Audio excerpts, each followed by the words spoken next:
Hi everyone, welcome to this new episode of Global Entrepreneur. Today I'm going to be documenting the beginnings of a new company that I'm going to start called MugTea. So, the goal of this video is really to just document the entire process from day zero all the way up to building a successful company. So, this is just an idea I had a couple months ago, and now I really want to, start this business. I think it's a great idea. But before I start, I just want to mention for those of you who are watching this video and the future videos, and will watch the future videos, that this is just basically going to be kind of like a side hustle for me. I'm going to be working on the concept development and doing research, and then trying to test it with customers. And so, first I'm going to do all of that testing and documentation and preparation and design. And then, my goal is by January, I want to go to Canada to pursue graduate school. And so, with all of what I'm going to be working on, I just want to kind of like take all of the foundations to then recruit a team in whatever university I get accepted into. And then after that, just join an accelerator and start developing the concept like I did or like I did with my previous startup. And so don't expect this to be, so it's going to be a slow process compared to how, a regular startup should be done. Because, obviously you would have a person just working full time all day, like a founder, and, obviously achieving greater results. But that's sort of the objective, right? So documenting everything I do from day zero, and every single time I put in the work, I'm going to be documenting that process, putting it online, just to so that I show you the process, but also for me to refer back to my videos and be able to see what I did. And I think this is gonna be really great. Obviously, if later on there's some intellectual property along with the new idea I'm gonna have, then probably I'm gonna have to sort of think about what is it that I'm disclosing or not. But for now, I think it's safe to just show you the um, the concept, right, and the story, and just show you how I'm going to be doing research about this idea. The other reason why I think this is going to be great is because this will push me towards putting in the work and creating content related to this new startup that I'm going to build. And so I'm very excited. And from now on, I'm just gonna document the whole thing and answer your questions if you have any questions along the way. Um, Before I start, also I want to say that this could be boring.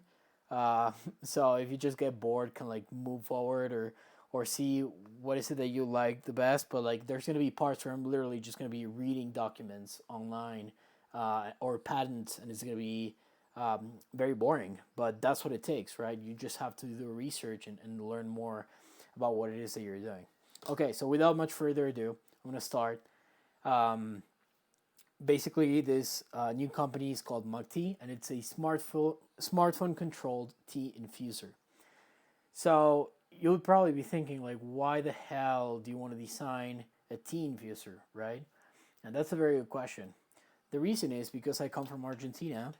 I was born there, and back in South America, a lot of people drink this thing called mate, right? So it's basically kind of like it's kind of like a little pot, as you see here in the screen, and it has a straw. And basically, you like put in like some leaves, like that are like grinded leaves, and then you pour in hot water, and then you drink from it. I actually drink this hot beverage about every day. So and it's very common for people in South America to drink this beverage. And so, what I found interesting is that there's a lot of problems associated with it, right? Just because it's so primitive. Basically, this was a drink that was used by the indigenous tribes in South America, and it hasn't changed ever since. I'm gonna be like reading through the story of how this originated, and sort of like showing you what it is, and then I'm also going to talk a little bit more about what has been done before and why this could be a great product if innovation is brought into this market.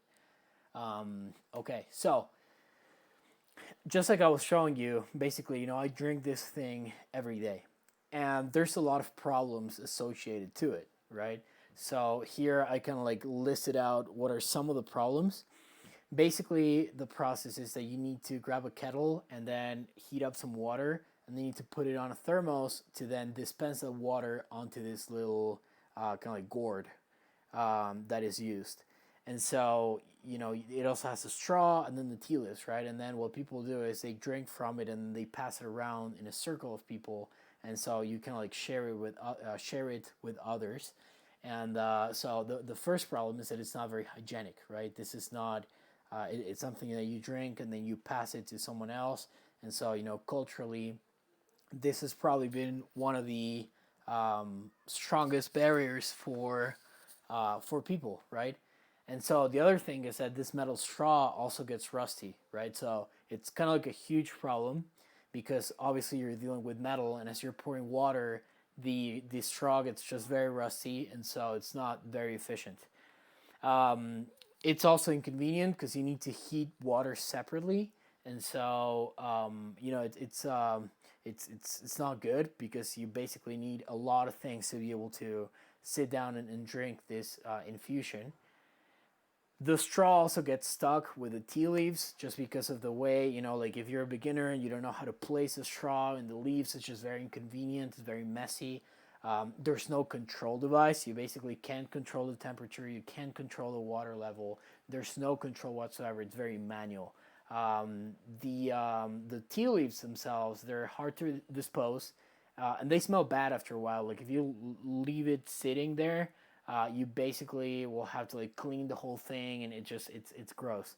Um, and then the other thing is like a lot of people kind of like drink from this tea um, whenever they're at work, right? So they have the tea next to their computer, and sometimes the tea can spill over, and it creates a whole mess. Then finally we have other things such as like dealing with hot water, which is obviously not very safe. Like if you're a kid, you can just burn your hands. It doesn't hold temperature very well. Like once you pour the water, the heat just dissipates, right? So you can't just leave it there for a while. And it's basically limited to one or two flavors. So you have the yerba mate, which is like the tea that you use, and then you can add something else like mint or peppermint or whatever. Um, but that's pretty much it. Like you can't really combine two more flavors. Like if you want to like have a new flavor, you have to throw everything away and then start from the beginning to change the flavor. So that's kind of the flexibility there is not great. Okay, so just to go back to the story, this is something that I read preliminarily. So we have that this mate, as you can see here, like in the picture, it was basically used by the indigenous tribes in South America about 1,500 years ago. So this is very old. This was in the region of Paraguay with the Guarani tribes. Um, and I'm just gonna go to Wikipedia to show you basically the story behind this thing, right? Okay, so let's go to Wikipedia. Mate. Okay. Oh, there you go. The drink. All right, so I'm literally going to be reading this whole thing, okay? Sorry if you get bored.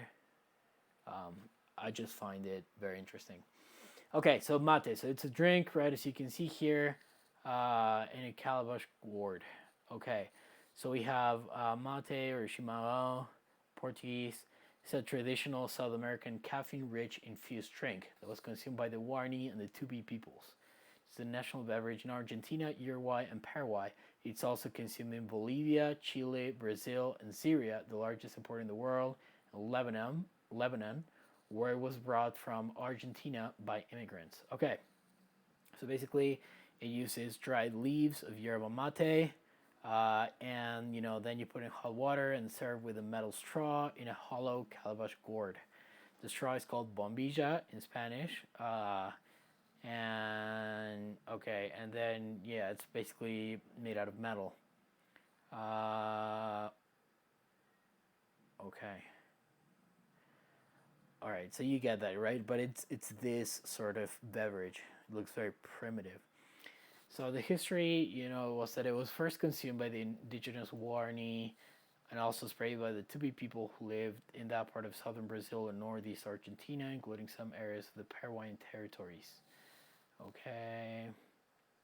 So the consumption of yerba mate became widespread with the European colonization in the Spanish colony of Paraguay in the 16th century among Spanish settlers and indigenous people who consumed it before the arrival.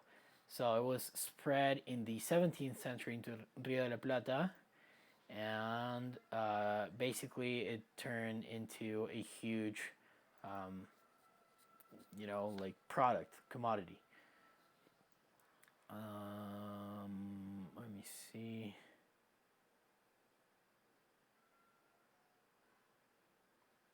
Okay.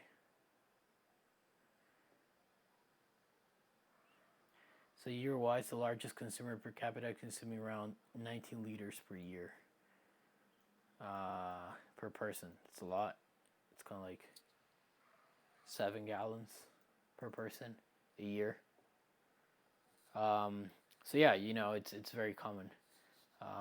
Let's see. So the accurate accent indicates that the words pronounced. Okay.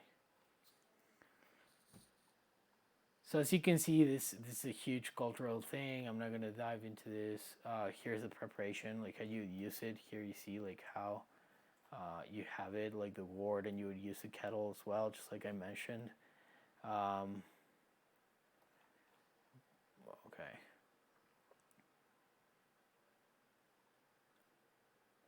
And then these are the straws, right? Brewing, adequate, health effects. Yeah, oh, by the way, I just want to say that in South America, people also use this. They drink it with, they drink it cold, and they also drink it sort of as like tea. There's also like energetic drinks, like yerba mate version of Red Bull. Okay, now this is not here in this English version of the Wikipedia, but I read the other version in Spanish, and let me just give you a summary of how this product originated, right? So the indigenous people, what they would do is they would have these gourds with the leaves inside, and then they would use their teeth as a filter to then, whenever they poured water, they would drink from the gourd. Now the problem was that this was very inconvenient, and basically all of trade went from Paraguay to Argentina and then to Europe. And essentially, what happened was that like people in Argentina, which at the time was kind of like the most civilized and modern trade center in South America, um, in Buenos Aires, like everything would go to the province of Santa Fe, and then go to Buenos Aires, and then it would be exported to Europe. What happened was that when it came to Argentina, people realized that just drinking with your teeth was very inconvenient, and you would just burn your teeth and also dye them. And so they created this new technology, which was a straw, which had a huge impact in the whole region, because after people started using a straw, it became widespread in South America in the 16th or 17th century, and then it was spread all across the South American continent, and that's why countries such as Chile, Brazil, Argentina, Uruguay, and all these countries started drinking mate after the straw was introduced. And it was also a crazy thing because it was a symbol of unity, not only among people, but also among classes. So, for example, some poor peasant would drink from mate, but also kind of like their boss, right, or the owner of the land would also drink from mate. So it was shared among different classes and different groups of people. And today this is it's kind of like the core of our culture to drink this beverage and share it with others. And so, you know, sort of my initial thesis when, again, I drink from this thing, or I drink this infusion every day. So while I was kind of like looking at it, I realized, why is this so old and inefficient, right? Like, is there a possibility to change this and create a better product? And I started reading basically, Wikipedia, the story, and when I realized that just the mere or the simple introduction of a small incremental technology such as a straw made a huge change when it came to its distribution. And so after reading that, then I thought my next question was, well, then why didn't this become as global as tea, right? Because just think about it, like tea also, well, tea is like very old. It's a very old infusion as well, and it was drank by, the I think it was the Asian tribes. I'm not really familiar with the story of tea, but I think it originated in Asia, and after the British had colonized Asia and other parts of the world, they started, getting tea, and then when they imported it into England, people really liked it, and it was very profitable, right? And so what happened with mate was that um, there are testimonies online that whenever the British took when the British took mate all the way to England, people liked it, but they were kind of like skeptical about drinking from a straw and sharing it because it was a cultural barrier, right? Remember, this came from the indigenous tribes, so it was seen as barbaric um, in the European markets at that time, or I'm guessing that's my hypothesis. And so, just think about how big mate could have been if it weren't for the straw, right? If it could have been more suitable for the Europeans, right? And so what happens is that tea became a huge global phenomenon, but then mate sort of didn't become as widespread, and so you had kind of like you actually today you have two main infusions, which are coffee or tea, right? Now tea is very mild and it's good, but obviously some people prefer coffee, right? And then coffee is very strong and very, it has a lot of caffeine and it gives you a lot of energy, but it's too strong for some people, and some people would just rather have tea. Now the crazy thing for me is that people only consider those two options when it comes to hot beverages, either coffee or tea. So I want to break this paradigm, and then I want to introduce the mate as a new concept, so that now there are three options: coffee, mate, and tea, right? And so it will be really my mission to innovate this product and bring it to market and create a prototype and just try to work on it. And I think I have a pretty good idea on how this could be changed. So, honestly, the first thing that came to my mind when I looked at this was I need to figure out a way to change the straw and replace it for something that will bring back the concept of having an individual mate for every person, kind of like a mug, where you're gonna drink tea from that mug, and that's why I called it MugTea, right? And so, and it's similar to mate, right, or mati, or that's how it's called in the indigenous tribes. And so, having lived in the U.S., I realized that people in North America and in other countries don't really like sharing a straw or drinking from the same cup. It's not very hygienic. And so that's one of the main reasons why the straw has to disappear and a new concept needs to emerge, right? But then I thought, okay, then what if the straw was a simple technology that enabled this to go global, or sort of like, sorry, not global, but like it could spread in an entire continent. And so my thinking was, well, if I can introduce other technologies, such as connecting this thing to a smartphone and controlling it from your phone, and sort of like being able to mix flavors and control the temperature and control the heat and everything else, it would be an awesome product, right? Because unlike coffee, you don't need huge machines to brew this thing. But unlike tea, the great advantage is that you can sip multiple times from it, and the leaves don't go wrong, don't go bad. So you have like multiple uses for this product, and not just like tea that you can only brew it once and then it just gets bitter. And so, yeah, I mean, I think this has huge potential. Um, so yeah, I mean, that's basically all I have for today. I just wanna stop here, so that I hope you guys enjoy the story behind this drink.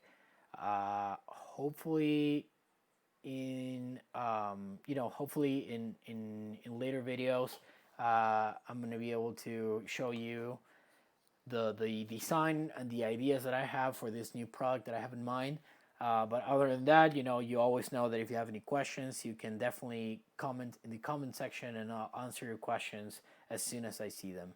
So yeah, I mean, enjoy this, because honestly, I'm gonna be documenting the whole process, and I think it's gonna be great because you're gonna see from an inside perspective what it looks like to build a company, and you're going to see that it's lonely, it's boring, it requires a lot of reading and analyzing things, but that's how you start. So yeah, so today's episode was just a story, and that's kind of like the story behind this little hot drink. So now I'm gonna go to the kitchen and actually brew one of these, because I'm really craving one right now. And yeah, so again, if you have any questions, let me know, and I'll see you in the next episode. Bye.